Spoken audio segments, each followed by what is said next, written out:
Okay, so welcome to this second leg of the afternoon. So we have now a joint presentation from teams from the University of Zaragoza and the University of Parthenope in Naples. So first off, we have Cristina Nisco, Cristina Nisco, and Annalisa Raffone, and then we will have Miguel Benitez on behalf of this great team at the Universidad de Zaragoza, University of Zaragoza. They will be talking about values and how these values can be shared through education from different perspectives. So, Cristina, Annalisa, the floor is yours. We are so happy to have you online with us today. Thank you. Thank you. Can you hear me? Yeah. Okay. First of all, we would like to thank the organizers of this wonderful summer school, Pasquale, Pilar, the Murcia team. You did a great job, and Miguel Ángel and the Zaragoza team who shared their lot with us.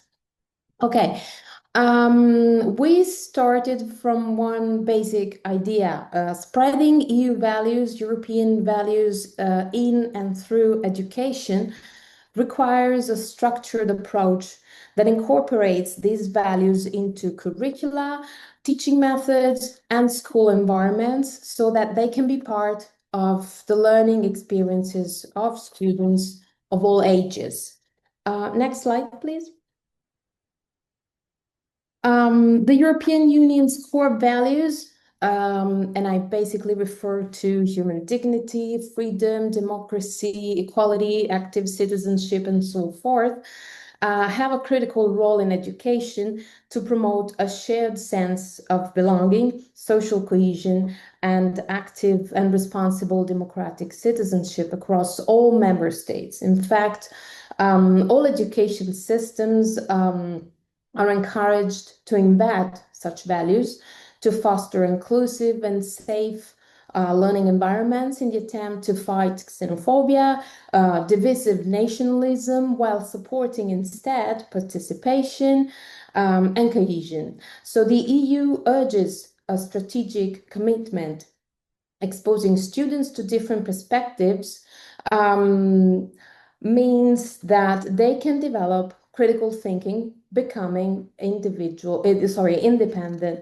individuals. Now, throughout the years, the EU has introduced various policies and initiatives to support the higher education sector and spread its values, preparing students with the skills and principles necessary to become global, active, and engaged citizens. Next. These are just some key recommendations and policies in education. Generally speaking, the values of human dignity, freedom, democracy, inclusion, equality are the fabric of the EU and also the basis of its policies. An inclusive and high quality education is paramount for creating a cohesive European society, which is also the key principle underlying all policies. We only mentioned some of the most recent EU policies in the field of education, which can be of interest for us because overall they suggest measures to achieve equal opportunities in education, and they invariably encourage mobility to develop intercultural competence, multicultural understanding, and active citizenship. In this context, a series of meetings and agreements between EU countries, known as the Bologna process, have the purpose to ensure comparability in the standards and quality of higher education. So it was meant to bring more coherence to higher education systems across Europe.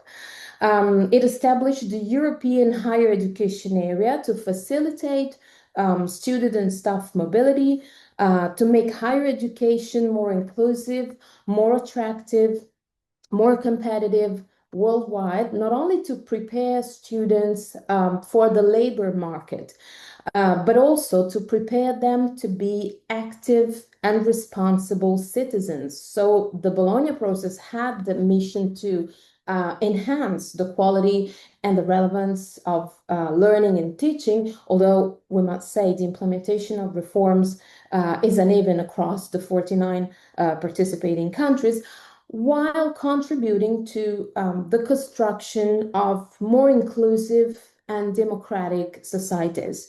And I leave the floor to Annalisa. Thank you very much. Let me thank the organizers of the summer school, Miguel Ángel, for allowing us our slot, and Maria Cristina for leaving me the floor. I'm sorry, but okay.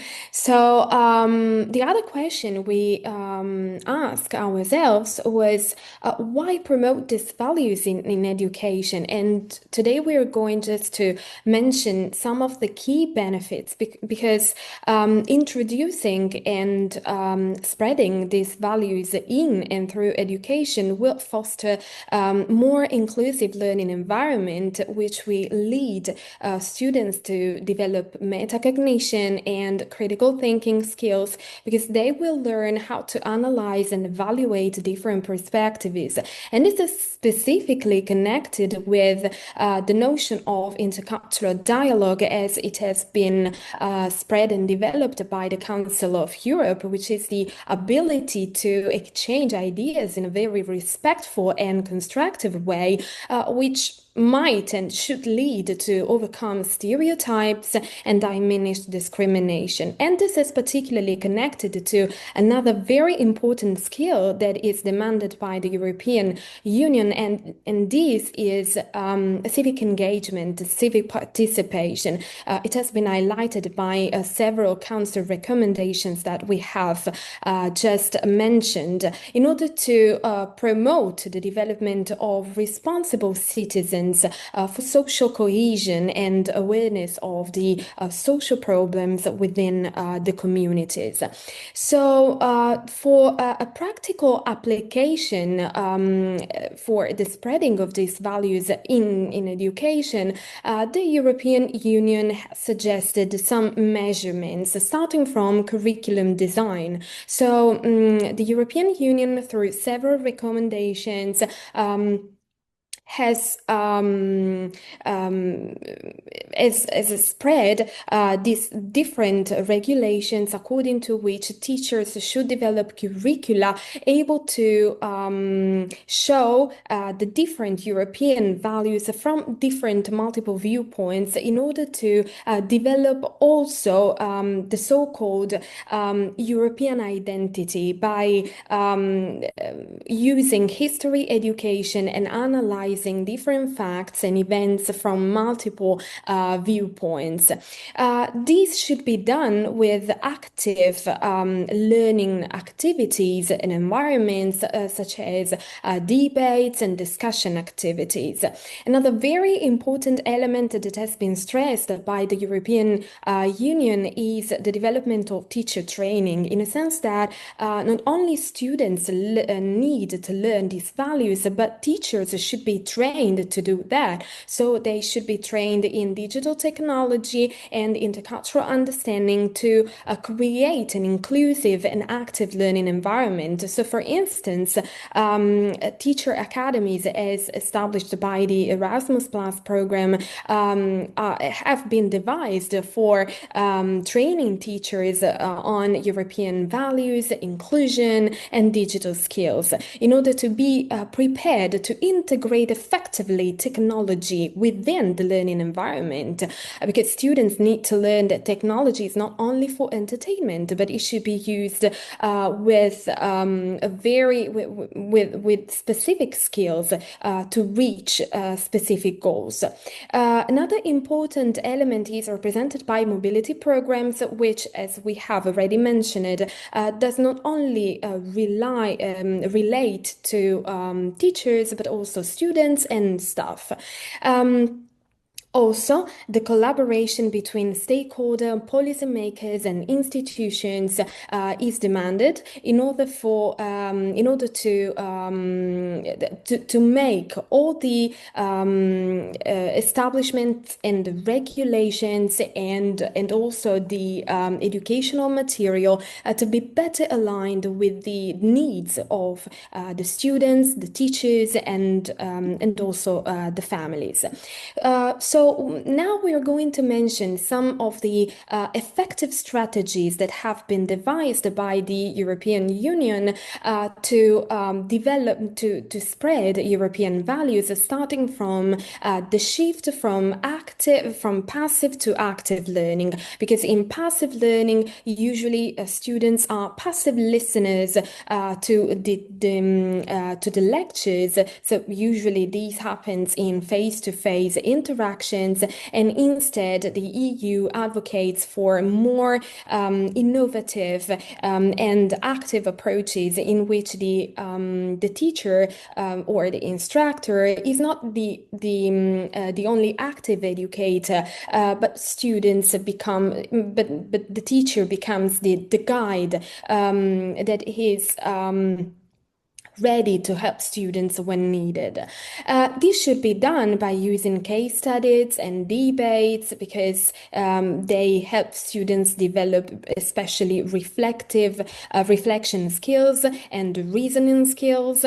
But also the EU advocates for the development of educational material that should be accessible to every student, especially concerning people with disabilities and marginalized communities. So now we are going to mention some of the tools that we might already know about, and the resources that educators can use to spread these values and help their students develop these skills, like for instance game-based learning, as it happens with Kahoot, which is a multimodal game-based interactive tool, or Padlet, or resources like eTwinning, because eTwinning is an important platform that has been devised for European educators to share their teaching practices and also their teaching experiences, resources, and materials. And now we're going to leave the floor to Professor Miguel Ángel Benitez for a more deeper explanation on the development of pedagogical material. Thank you very much for listening to us, and these are our contact addresses. Thank you so much. Okay. Cristina. Right. Okay, thank you. Thank you so much. I'll just share my screen, so I hope you can all see it. Okay, right. Here we go. Okay. Right, can you all see the screen? Hopefully you can. Okay. Right. Yeah, okay. Perfect. Okay. Right. Okay, so well, first of all, I would like to just thank like all the Murcia team and the organizers for putting together such a beautiful and wonderful like summer school where basically we can all share all the insights we have managed to gather from the different perspectives involved in the project, right? And I would also like to thank Cristina and Annalisa for this very, very nice sort of legal introduction, okay, to everything that basically has to do with the promotion of values at the level of the European Union, and some strategies, education strategies that can be followed. Okay, it's been a really lovely introduction that will now lead very, very nicely, okay, into our presentation. Okay, we're gonna delve into like the teaching learning materials that we have created, and like the methodological guidelines. Okay. So, right, we're gonna get started, okay, with just a little sort of interactive activity, if that's okay, right?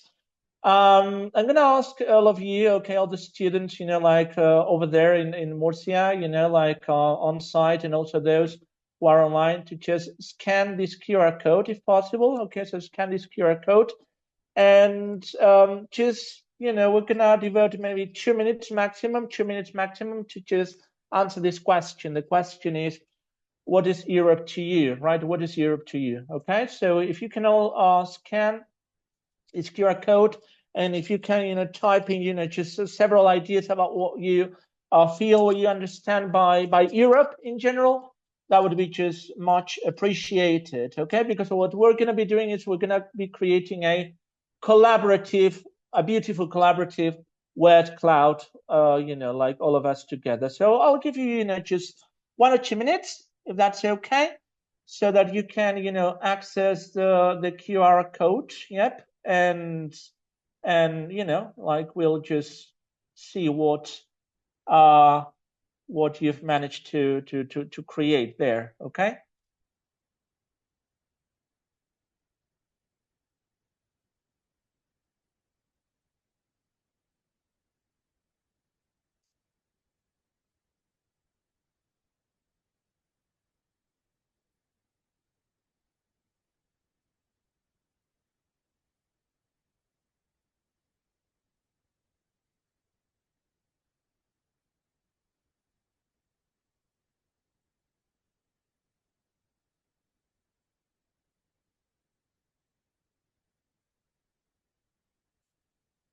Okay, so we've got wow, quite a few very interesting ideas there coming up already. Okay, some of them are quite, frequent, okay, because they are in a sort of larger, case there. Okay, so there seem to be quite central words like union, okay, diversity, future, okay, freedom, family, okay, family, freedom, future, community as well. Okay, so they seem to be the sort of central ideas, okay, from your point of view, right? And then we've got also some other subsidiary ideas like innovation, opportunity, inclusive learning, space to move, and so on and so forth, okay? So I see that, all the words that you guys have generated or are generating are pretty positive, okay, which is quite good, okay, which is great, okay, in general terms, okay, right? So yeah, obviously, Europe, the European Union means, many different things to all of us, okay. To some of us, maybe it's more about, this feeling of diversity. For some others, maybe it's more about this union. For some others, maybe it's about this feeling of community, of future, sort of job opportunities. So Europe, means many different sort of things, okay, to different people, okay. So these are sort of little interactive activities going to be the point of departure for the rest of the presentation. So basically what the team that I coordinate, what we've been doing, okay, a team that involves University of Zaragoza and Granada, what we've done is, try to tap into all those visions that you guys have generated about what is Europe, what is European citizenship, on the basis of a set of teaching learning materials, okay, to actually promote, these critical approaches to Europe, and these positive messages about what Europe is about, okay. So now that's okay. I'm just gonna go back to the PowerPoint presentation, right? Okay, can you still see the PowerPoint presentation? Can you see the PowerPoint presentation, or yeah? Or can you still see the word cloud? The word cloud. Okay, right. So what I need to do, sorry about that. I'll just stop sharing the screen and I will share it again, just with just the PowerPoint presentation. Sorry about that. Thank you. Okay, right. So I guess you can see, the presentation again, right? Okay. Yeah. Lovely. Thank you. Okay, so basically, in a nutshell, okay, as you already know, okay, our job, our work package is part of this beautiful project, the FOMATPLAY project, that involves, 3 pillars, right? On the one hand, it involves the compilation of, citizens' life stories from Spain, citizens who happen to live in Spain, France, and Italy. This is one of the main pillars of the project. The other pillar is obviously the discourse analysis of the interviews.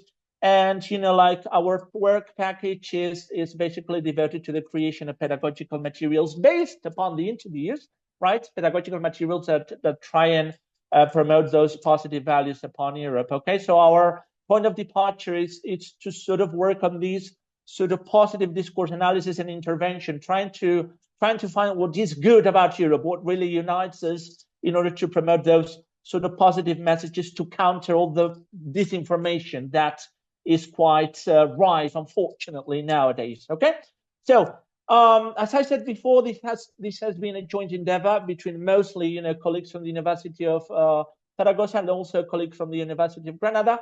And our task has involved the development of guidelines for the design of pedagogical materials and the actual development of the pedagogical materials for higher education students and members of staff. Well, this is us. Okay, this is our team. Okay, so as you see, there's 7 of us involving basically colleagues from the departments of languages, from English and French studies. Okay, for example, I do belong to the Department of English Studies, and then also 2 colleagues from the Department of Educational Sciences and Pedagogy, our colleagues Esteredo and Purificación Pérez. Purificación is from the University of Granada.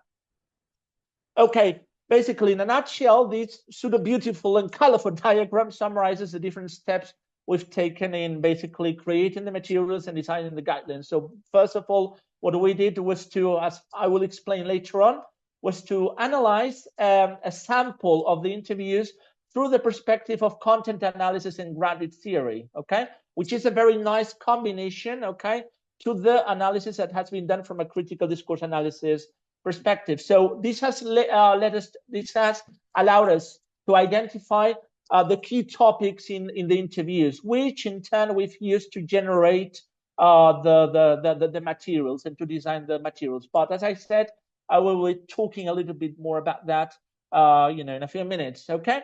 The first question is, what have we considered when designing our guidelines? Okay. The first thing that we have considered is obviously that the fact that those materials have to be contextualized within the European higher education area. And the first question that we ask ourselves is one that Cristina and Annalisa have already covered, which is, what do we understand by values? The second question is, how do we understand the concept of citizenship and democratic participation? Another question is, how are groups, okay, discursively represented in the interviews? Do we find any polarization in the interviews? Yes, no, and why? What European Union micro values should we focus on? Out of the foundation of values of the European Union, which values appear to be more present in the interviews, right? And the final question is, how can we go from individualistic sort of citizens and values to citizens who work within a critical democratic collective perspective? Okay, so those are the key questions. Okay, so let me just very briefly go through some of the main theoretical foundations of our approach. Yeah, the first question was, what are values? So very quickly, what are values? Values are beliefs, principles that are important and desirable for just one person or for the group we belong to. Okay, they guide our actions and they are part of our identity. They very much define who we are, right? They are also the foundation of our moral ethical code, as Freire's critical pedagogy would argue, right? Obviously, when we talk about emotions, all our emotions are partly generated by basically the values that we attach to particular behaviors, right? Whether something is compatible or incompatible, right?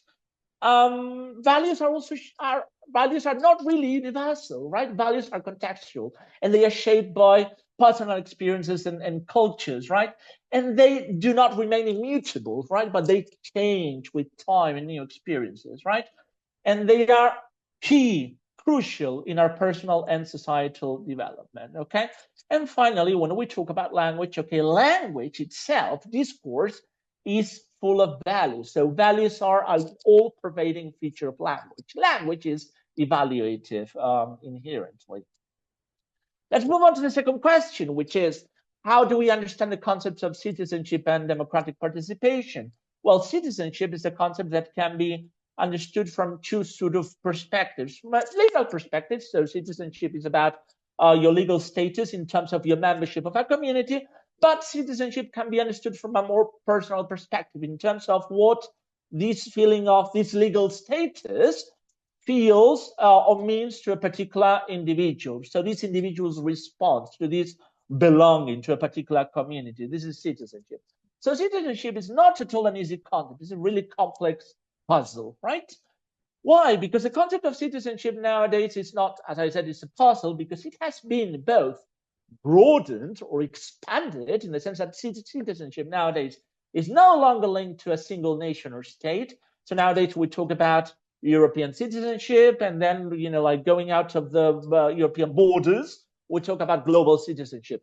And the concept of citizenship has also been deepened, okay, from a merely legal, social, or cultural level to also include this moral aspect, okay? So when it comes to dealing with citizenship in education, we need to focus on the understanding of citizenship as a source of solidarity, integration, and inclusion, not citizenship as a source of division and polarization, which unfortunately is what we are living in the world nowadays.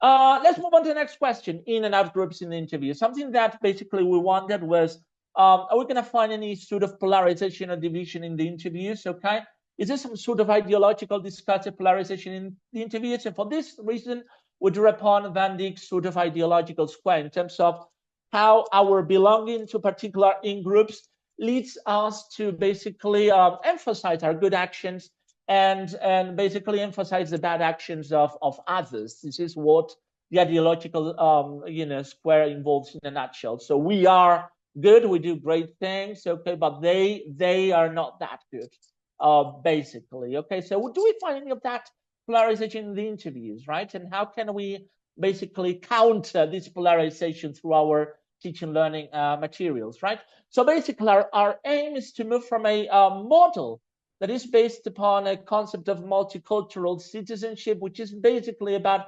cultures coexisting but not really interacting with each other. Okay, so basically I belong to one culture and I have my space, but I will not mingle, I will not interact with people from other cultures. Moving from that model to a model that, as Annalisa and Cristina mentioned, moving towards this intercultural model that involves active participation and interaction, and trying to understand each other's perspectives, and also being critical about our own perspective when trying to understand other people's perspectives. Okay. The next question is, what EU macro values should we focus on? Obviously, this is a very, very, very influential quotation that dates back to the 1996, so almost 30 years ago, in a very influential document, which is Learning the Treasure Within, where Jacques Delors basically stated what education at all levels in the 21st century should be like. And in this quotation, what you see especially highlighted in green and yellow is the fact that education in the 21st century should basically focus very much on knowing how to live together, right? Not just globally, but also more locally, living together, at all levels, okay, of context, right? And also education should try and instill among students a willingness to make some sort of contribution to society, to participate in democracy. And quite interestingly, back in 1996, look at the part that is highlighted in green. Jacques Delors said that, back in 1996, there's some signs of democracy and participation languishing in some European countries. Unfortunately, this is what we are witnessing. I mean, nowadays, with all the polarization, all the spread of, really negative discourses, right? So things don't quite change, for good. Things, unfortunately, tend to be repeated.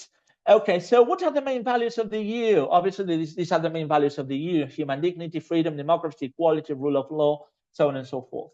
So we were very much interested in seeing how those values were present in the interviews, right? So basically, do the interviewees reveal that their dignity has always been respected or protected in their country, in their host country? Have the interviewees felt always free in all senses of the word, right? In all senses of their identity, geographically, attitudinally, and so on and so forth? And have they always felt treated equally, or have they felt at some point, like they were second-class citizens? So those are very key, important questions that we needed to sort of find or maybe disentangle in the interviews to use as sources for the generation of these didactic materials. Now, let's move on to the method, right? Bearing in mind this theoretical background, the next question is, how should we teach, right? And now the question here is, how can we go from an individualistic concept of citizenship, where basically everyone goes about his or her daily life, not really caring about others? How can we move from this concept to a model of citizenship that is more collective and critical democratic? Well, the answer is by means of values education and intercultural citizenship education, right? So what is values education? Very quickly, because this is something that already, like my colleagues Annalisa and Cristina have already mentioned. So it's basically about working upon or imparting moral and ethical values through individuals, either through more formal or informal means. And it's something that never stops. It's something that goes on for the whole life, okay? Values education is also about shaping the character and behaviors and the conducts of individuals, making them more responsible and good citizens, right? And it's not limited to the classroom, right? It's basically extends to all walks and aspects of our daily life, okay? Now, the second question is, what is intercultural citizenship education, right? So intercultural citizenship education is basically about offering our students, our university students, as many opportunities as possible, as Cristina and Annalisa mentioned, about debating, about, you know, like seeing, putting themselves in the shoes of others, and always from a perspective of respect, inclusion, trust, and reciprocity. Because the final goal is to develop a sense of belonging to a broad and diverse community, as is Europe. So basically, there are three models of education. There is the adaptive model, the individualized model, and the critical democratic model. The adaptive model of values education is basically one where the teacher, like from, you know, like a very high position, transmits the values that the students must learn or are supposed to learn, and the students have really no input, no, you know, say in those values, right? Then we move from that model to an individualized model where basically values is basically a personal individual choice, right? So if the students want to develop the values, it's very much up to them, okay? And the approach that basically we should be working within is a critical democratic model of education, where we have to do our utmost, okay, to create learning spaces where students can collaborate, can cooperate, can participate actively, okay, so not be just, you know, passive receptors of information, and can learn how to live together, okay, in, you know, in communities, right? But now the thing is, how can we promote this critical democratic model when not sharing a common language, as is the case in Europe with the richness of the linguistic diversity in Europe, okay?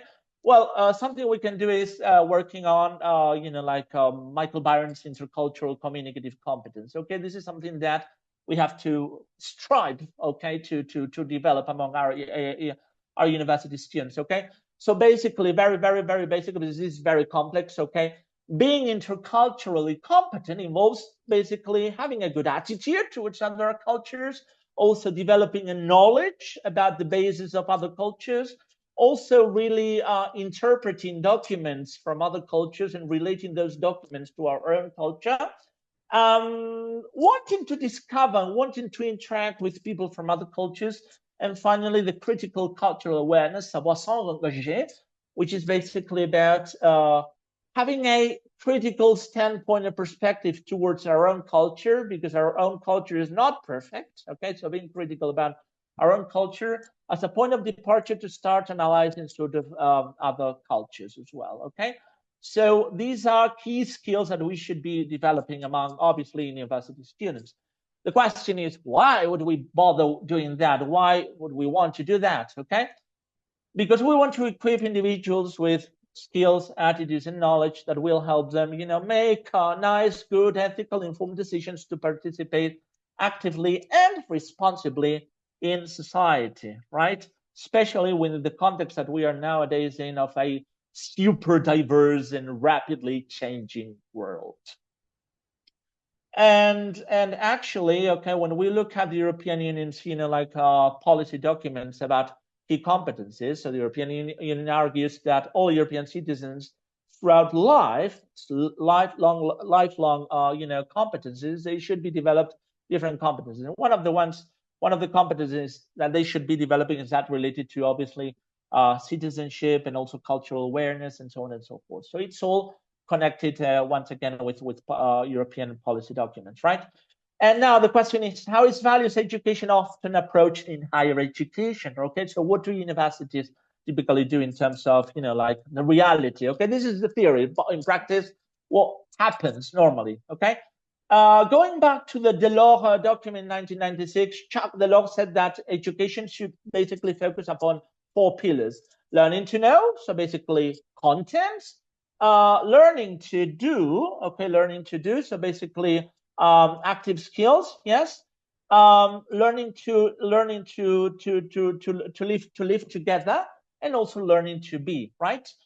What is the problem? Well, I'm not going to call it a problem, but what really happens across Europe in many university contexts? The thing is that university contexts tend to focus mostly upon the learning to know, like the provision of contents, and the learning to do, like the sort of practical skills. And basically, like these feelings of living together, this European awareness, they are sort of downplayed or maybe not covered explicitly.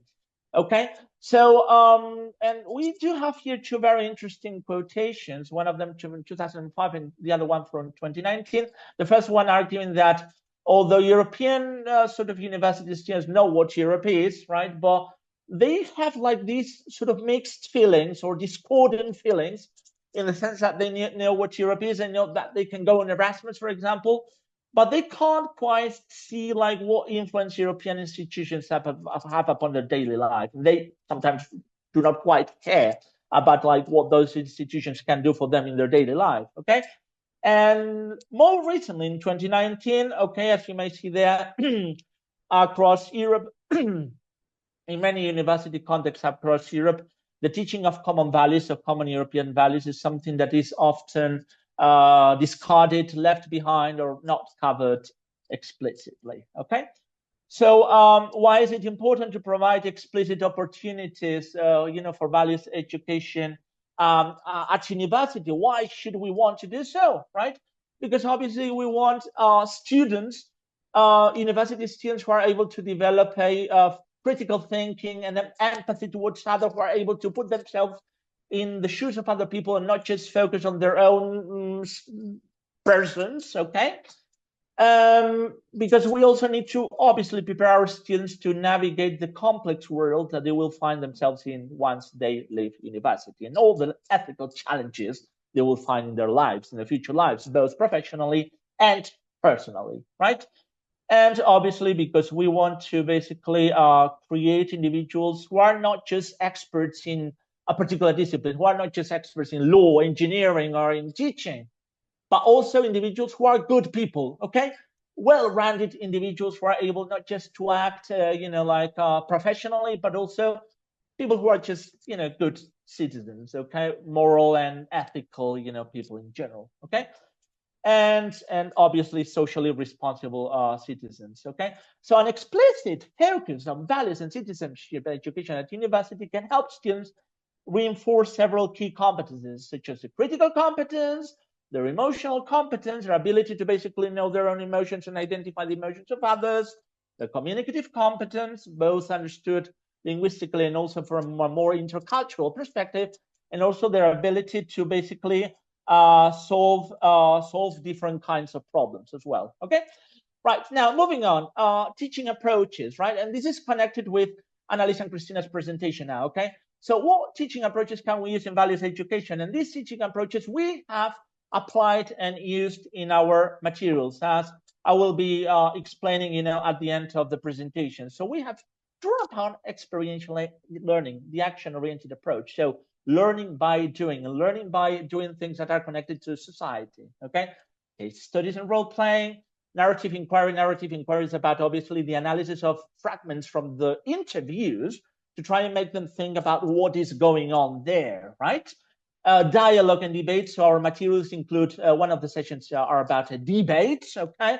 And then obviously project-based learning, which is something that happens in the last session, as I will explain in a minute, okay? And to do all of that, okay, we have very much focused upon the concept of literacy. So literacy nowadays is not just about reading and writing the written words, okay? literacy nowadays is about being competent in, like the ways of communicating through words, but also through images, through colors, online, and so on and so forth. That is why we very much are inspired by the concept of pluraliteracies, of digital literacies, and specifically and particularly, and this is quite important, critical literacies. We're going to focus specifically now upon the concept of critical literacies. Now, what are critical literacies? Well, critical literacies are skills that we need to understand, analyze, and evaluate various modes of communication, both monomodally and multimodally, okay? And they enable individuals to think critically. I mean, like not be passive receptors of information, but to receive information with a critical perspective, okay? And question the information that they receive, okay? Some examples of critical literacy. Critical literacies involves, well, understanding the words, the messages transmitted through written and spoken language. It involves analyzing images, but it also involves being critical about the information that we receive, okay? So when we receive, for example, a WhatsApp message about a so-called piece of news, we need to really stop for a second and see what the source of that piece of news is, because unfortunately nowadays misinformation is like everywhere.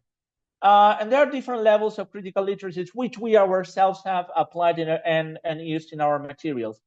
There is a level of domination, okay? If we want our students to be critical, we need to give them access to materials, to text, to interviews that they can analyze, and then they can identify the power differences and the issues of discrimination, for example, going on there. So how do text dominate us?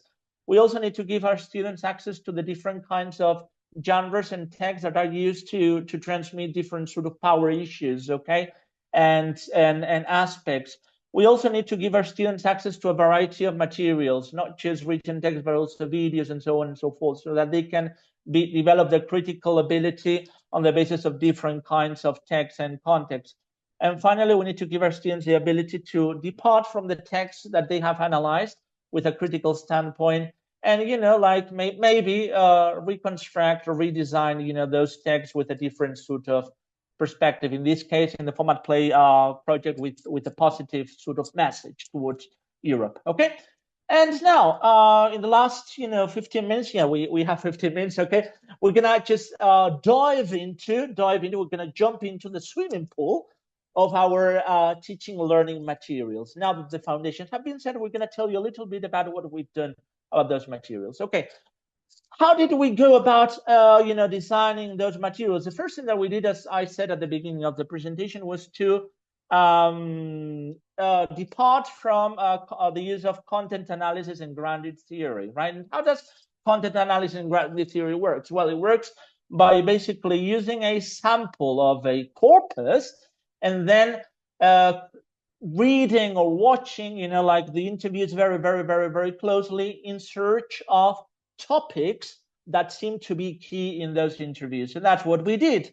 We took a sample of interviews from the Spanish corpus, the Italian corpus, and the French corpus, and all of us, all the members of the team, were basically we sort of analyzed, the topics. We uncovered the topics that seem to be present there. And quite interestingly, very interestingly, as you will see in a minute, the topics that we managed to uncover are very much, they very nicely tie in with the topics that have been uncovered through the the critical discourse analysis framework that our colleagues from Napoli L'Orientale have developed. Okay, so the result after our first analysis of our sample is this one. Okay, so basically 1, 2, 3, 4, 5, almost 12 topics. So quite a long list of topics: reasons for leaving country, reasons for choosing the host country, reasons for remaining in the host country. I'm just not going to read all of them, but you've got there like basically the idea about this first batch of analysis, right?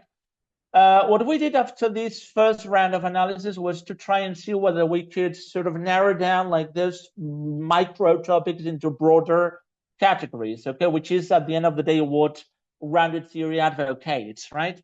And this is what we managed to do. We managed to reduce those number of topics to just 6 topics, one of them dealing with mobility reasons and motivations, adaptation, integration, identity, understood from an emotional perspective, affective perspective, European citizenship, understood in a more cognitive perspective in terms of people's perception and awareness about what Europe is, what freedom of movement is, the concept of language, what role does languages play in people's adaptation, integration, and also discrimination, prejudices, and stereotypes. Okay, so this was a result of our second batch of analysis through the perspective, the lenses of grounded theory, right?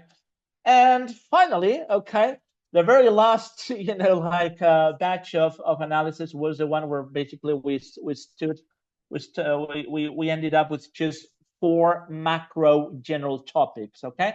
So we decided that those were going to be like the 4 macro topics around which we were going to develop the teaching learning materials. So each of those topics would constitute 4 separate modules, right? So we thought that might be a good idea to depart from the concept of European citizenship awareness and how this European citizenship awareness is reflected through identities. So how do people feel, okay, in terms of all their identities?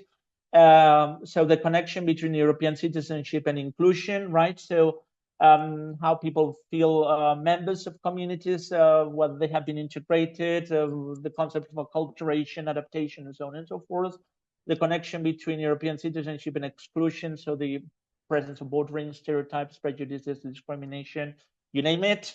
And then finally, well, obviously the concept of freedom of movement in terms of, like why people decided to move. Can we take freedom of movement for granted? Is it important? Is it not? And so on and so forth. So as I said, like those 4 micro topics constitute the 4, let's say, pillars of the 4 modules around which the materials have been designed. And what we discovered is that obviously language is something that cuts across all the modules because it's part of identity, of how people feel.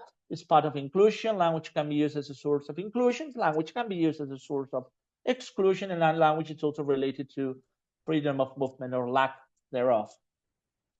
What are our goals in these teaching learning materials? Well, there are 3 main goals, and they are pretty easy, right? The first goal is to raise awareness among university students and staff members about what Europe is, about what European Union citizenship is, membership and freedom of movement, to encourage the development of positive attitudes and feelings towards the advantages and benefits of belonging to the European family or community, and to foster the development of critical skills in countering and detecting sort of pernicious and harmful, let's say, discourses that run against the foundational values of the European Union. Okay, how have we done that? Okay, we have done that through the design of teaching learning materials for 24 hours of training, split into 4 modules, right? And each module will last for about 6 hours approximately. So that means that each module is split into different sessions, and each session lasts for 90 minutes approximately. Our idea is that, if things go well, our idea is to basically end up making these materials part of a European micro-credential, right? That can be used across Europe in promoting these positive values across Europe. In a nutshell, each module is structured around 4 sessions, right? And there is a very nice progression from session 1 to session 4. Session 1, very quickly and very easily, is basically a session in which the students are exposed to some of the most important key concepts or aspects related to the module. So if we're dealing with, for example, with exclusion, so what do we mean by social exclusion? So it's a sort of introduction to key concepts that they will need later on. Session 2 is one in which the students will work together in analyzing extended fragments from the FOMATPLAY interviews, and they will be doing something together, like making a presentation after their analysis, or filling a graphic organizer. They will be doing something after their analysis. Session 3 is one in which the students will be provided either with a snippet from one of the FOMATPLAY interviews or maybe some other source, and they will be asked to basically split themselves into 2 groups. One group will take one position on the basis of one sort of heated aspect or heated debate, and the other group will take another position, and they will have to basically engage in an academic debate, in a formal academic debate. And the final stage is, the final session is one in which the students have to work together in order to design, create, and publish some sort of multimodal product, like a tutorial, like a video, something like that, something that you guys have done this morning already, like for example, like creating some sort of campaign. So the last session is basically one in which the students will engage socially and publish something. Okay. So as you see, there is a very nice progression, and in this we basically draw upon, like many different sources, but one of them is Serafini, who says that when we work with text from a multimodal perspective, we need to sort of favor a progression that goes from exposure to text, going a bit deeper and exploring the text, and the last session should be one in which the students will engage more actively in designing, creating, or publishing something. So this is something that we have tried to do. Now, each session is also split into, let's say, 3 main parts. Okay, so there is that part which is the pre-task for, as we have ended up calling it, it's called the activation stage. The activation stage is one in which the students will be basically asked to connect the topic of the session with their previous knowledge, or with some sort of video that they need to sort of reflect upon. Then there's going to be like the main part of the session where the students will have to go through, do different activities, both individually, in pairs, collaboratively. So there's a lot of conversation, discussion, collaboration, pairs, working about, think individually, pair, share, so on and so forth.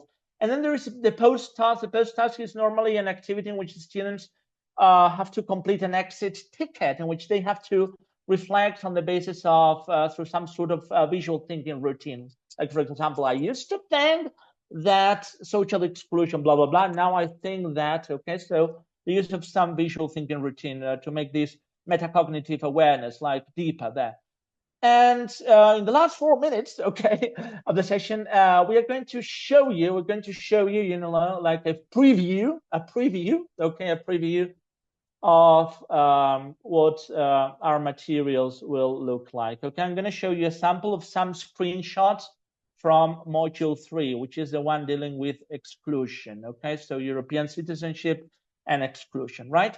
So as you see, like all the modules will basically have a sort of initial page where students will basically see the learning outcomes for the entire module, what they will be able to do by the end of the entire module. Okay, so after 6 hours of like work. Okay, and then there's like the different sessions. So for example, in this case, session 1, which is the sort of theoretical input session, as you see, the title of the session is coming to grips with social exclusion. The students will see the learning objectives of the session, and then as you see, there are like activation. There's first of all the activation, which students have to work together and answer some questions. In this case, they have to complete, for example, a graphic organizer or a mind map with their own ideas, or they have to, for example, analyze very little snippets taken from the interviews in search of possible, key topics or key ideas. Or, for example, in this case, activity 6, they have to use their own social media accounts like TikTok, X, Instagram,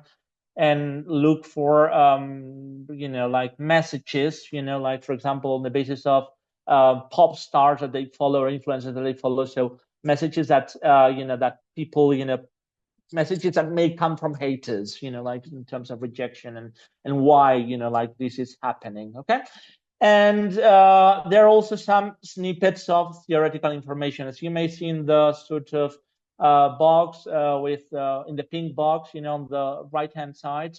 There are also like some parts where the students will be reading, like some snippets of theoretical information that we have, like rewritten ourselves to make it, really accessible for all kinds of audiences and publics and people. Okay. And there's finally an exit ticket. In this case, the exit ticket is one where students have to name 3 things they have learned in the session. They list 2 things they want to learn more about, and that's 1 question they still have. And then all the sessions, the very last part of this session is the box with useful references that the students can consult in case they want to learn more about this particular, what the topics covered in this particular session. So in this section, for example, we talked about social exclusion, stereotyping, discrimination, so some useful references. And obviously in all the sessions, one of the key references is the FOMATPLAY corpus, right? Session 2 in this case is basically the one in which the students will analyze like long fragments from the interviews, right? And here the question is, are we all equal? So there is an activation part in which students will analyze a little fragment from one of the interviews, and then they will, have to reflect upon what they see, what they think, and what they want. Then they will have to do a little analysis about using like this quotation from Animal Farm. All animals are equal, but some animals are more equal than others. How can we apply this to human beings? What is super diversity? Okay, and then, you know, some discussion. This is the activation part. And then there is a main input part, or the task part, in which students have to work in groups. And they will be provided with, each group will be provided with 4 or 5 fragments, okay, from the interviews. Okay, so there are 10 fragments in total. Each group will be provided with 4 or 5 key fragments in which we see, you know, some discrimination, some stereotyping going on, and so on and so forth. So basically, each group has to work together and analyze those fragments using a range of guiding questions, right? And after their analysis, each group has to basically prepare a presentation using, you know, some sort of visual support in which they answer the question. The question is, all human beings are equal, but unfortunately, some human beings are more equal than others, right? So how is this reflected in the fragments, in the snippets from the interviews that they have analyzed, right? And just to clarify something, okay, so what we did when creating the materials for each of the modules was to do another content analysis and another sort of grounded theory analysis, okay, of in actual fact, not just of a sample of the interviews, but of the entire corpus. So we used the FOMATPLAY web to actually look for keywords related to each of the topics. So things like discrimination, polarization, and so on and so forth. And this led us to some interesting passages that we used as the source for the different topics. Session 3 is a debate session. So in this case, at the end of the previous session, the students were provided with a little piece of homework where they were given a little something that they had to, you know, read and look for some information. So they have to come to class sort of prepared to sort of debate. There's an activation around the concept of nation, how nations can act as sources of separation. There is an analysis of a little fragment from the FOMATPLAY interviews, so that the debate is about European nations and migration, opportunities or threats, okay? Then there is an analysis of some images, right? So what do you see in those images? What do you think? What do you wonder?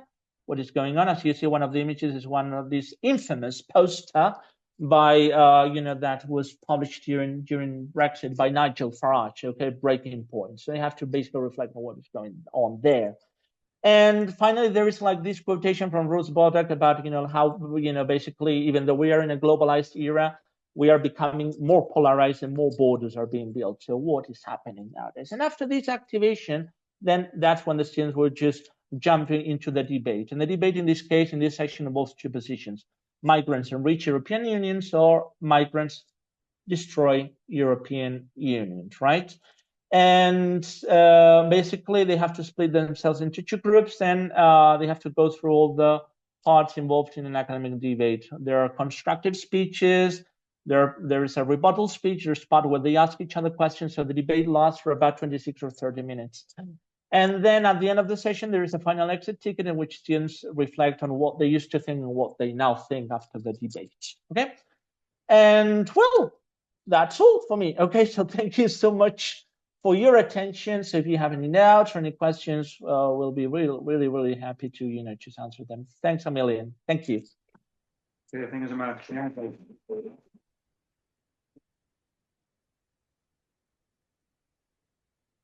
lovely. Thank you so much. We have very limited time for questions, so maybe is there a question or somebody would like to share a question with me, Ángel?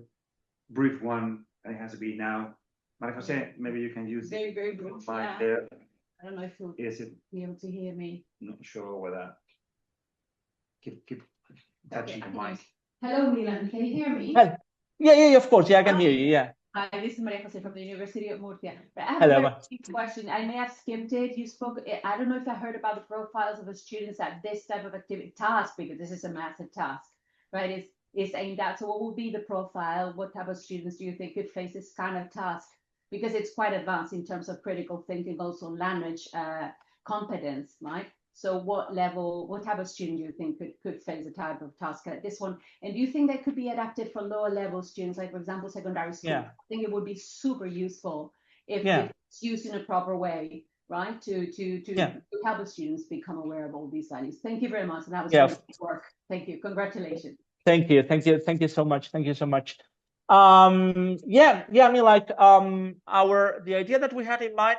Well, I talked about the fact that the materials are split into 4 modules, but this doesn't really mean that, like the teacher has to get hold of the 4 modules and go through the 24 hours of teaching. Okay, so the idea is like those materials are available to be picked and chosen as they as a lecturer sees fit. So maybe there's one lecturer who is only interested in one of the sessions from the exclusion module, so that lecturer can only take like this particular session. Okay, so this is actually like one aspect that